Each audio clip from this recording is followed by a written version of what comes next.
Sí, muchas gracias, señor presidente. Un saludo al ministro y a los demás funcionarios, a los colegas senadores y senadoras de la Comisión Quinta, a los quienes nos acompañan.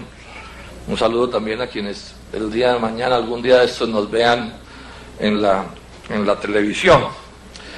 Yo diría, senadores y ministro, que este es uno de los debates más importantes de este momento en el país, más importantes. Porque como vamos a ver la situación, el petróleo es demasiado importante en la vida nacional y han aparecido unas dificultades enormes y podrían complicarse todavía más las cosas. En ese sentido es bien interesante mirar esto con detenimiento, que es lo que pienso hacer. Pero antes de entrar en materia también quisiera mirar un asunto que no es menos importante. Es una ojeada muy breve, señor ministro, que es al tema de los muertos de Amagá, ¿no? 12 mineros que murieron en Amagá en estos días en la inundación de una mina, ¿sí? Son 12 muertos, ya eso es de por sí gravísimo. Esa es una zona donde hay 60 minas, digamos, legalmente establecidas, porque esta mina, estos muertos en esta mina es una mina, digamos, que está legalmente establecida, ¿sí? Cosa que en cierto sentido agrava el problema, porque se supone que no debe suceder un asunto como ese. Hay 60 minas, señor ministro, hay 2.500 trabajadores, y a partir de los hechos de estos luctuosos, cerraron 17 minas. O sea que desde hace ya casi 15 días hay 500 familias de Amagá que están sin empleo. Y por supuesto que en un pueblo pequeño como ese, que muchos conocemos, pues eso impacta la economía de Amagá en proporciones importantes. Y hay un temor muy grande porque se cierren otro poco de minas. Entonces hay un problema, digamos, social muy complicado ya existente y que podría agravarse. Y por supuesto estos mineros se están reuniendo y están diciendo, bueno, ¿y qué vamos a hacer? El domingo pasado una reunión acompañada por el cura párroco de la población, viendo a ver qué se debe hacer. Ahora, al mismo tiempo, Antioquia es un departamento donde la autoridad minera es una autoridad de origen departamental, ¿no? ¿Sí? La Secretaría de Minas, esto es bueno señalarlo, que es la autoridad allí, desde el 2013 había advertido de los riesgos estos que causaron la tragedia, que consiste en que esa es una zona minera de hace muchos años, hay muchas minas abandonadas. Eso es una historia pues que no alcanzo a contar, pero el hecho de fondo es que hay una serie como de tanques de agua, llamémoslos así, o sea, de minas inundadas que ahí están, y lo que pasó con la muerte de estos compatriotas es que estaban pues ejerciendo su labor minera y chuzaron, digámoslo así, un reservorio de esos de agua subterránea, y el agua los ahogó.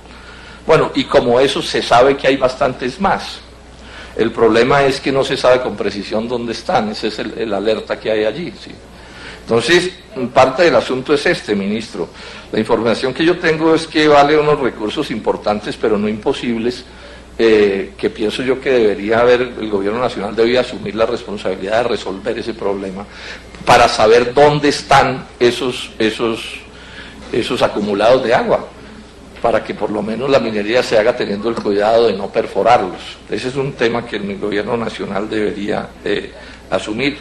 También es importante que el gobierno nacional asuma, y por eso puede ser en asocio con la autoridad departamental, con el gobierno departamental, pues ver cómo se mejora y se tecnifica y se aumentan los controles, porque repito, esta era una mina que estaba operando legalmente, o sea, es muy burdo, muy rústico que sucedan este tipo de muertos, porque hay otras cosas que son más complicadas, pero esto no debería suceder porque es relativamente fácil detectar dónde están esos reservorios de agua. Bueno, y además de que plantean la necesidad de que el gobierno acompañe la tecnificación y este tipo de cosas, plantean una cosa que el gobierno tiene que mirar con todo detenimiento. O sea, la solución no puede ser cerrar las minas. Sí, porque cerrar las minas, entonces, que si se cierran todas son 2.500 trabajadores a la calle. ¿Qué pasa con la economía de un municipio como Amagá, senadora Nora, si si nadie trabaja, o sea, si nadie tiene ingreso. Pues dejo esto planteado como una preocupación a la que el gobierno nacional debería ponerle toda la atención. Esto no son minas por allá en el fin de las montañas de Colombia, eso está relativa, pues bien cerca de Medellín, ¿no? Y debería atenderse esto con todo rigor y seriedad. Lo otro, señor ministro, es esto: tengo denuncias de persecuciones muy agresivas en todas las zonas mineras colombianas de minería informal, ¿no? Se sigue aplicando el famoso decreto ese de dinamitar los equipos, que ustedes lo podrán seguir aplicando, ministro, pero yo seguiré dejando la constancia. Ese es un decreto que viola todas las normas del debido proceso. Ese es un decreto que no resiste análisis de constitucionalidad que se le hiciera. Digo una cosa que molesta al gobierno, pero la digo: ese es un decreto que parece redactado por la Gestapo, la policía de Adolfo Hitler. Porque un decreto donde no hay proceso, donde no hay jueces, donde no hay fiscales, donde la policía hace de juez, de fiscal, de investigador, de verdugo, de todo eso, es una cosa desproporcionada, ¿sí? Donde además se parte como de la idea de que el criminal es la máquina. Entonces dinamitan las máquinas y resulta que la máquina puede no ser ni siquiera de quien la estaba utilizando. Eso es una cosa completamente absurda. Eso no pasa sino en Colombia, con el pretexto, que es falso, de decir que todo el que usa una máquina de esas es como un criminal, ¿sí? Pues en el sentido en que es narcotraficante o guerrillero o paramilitar o no sé qué. Eso tampoco es cierto, eso es una exageración que no resiste análisis. Entonces yo vuelvo y dejo mi constancia sobre eso, pero en este caso al que me refiero, por ejemplo, en el Quindío, les metieron una perseguida horrible y los maltrataron y todo a areneros de ríos de los municipios del Quindío, o sea, compatriotas pobrísimos que se ganan la vida metidos entre esos ríos sacando arena, ministro, con pala. No puede ser que se les esté dando ese tratamiento, porque pues yo insisto en que no es democrático.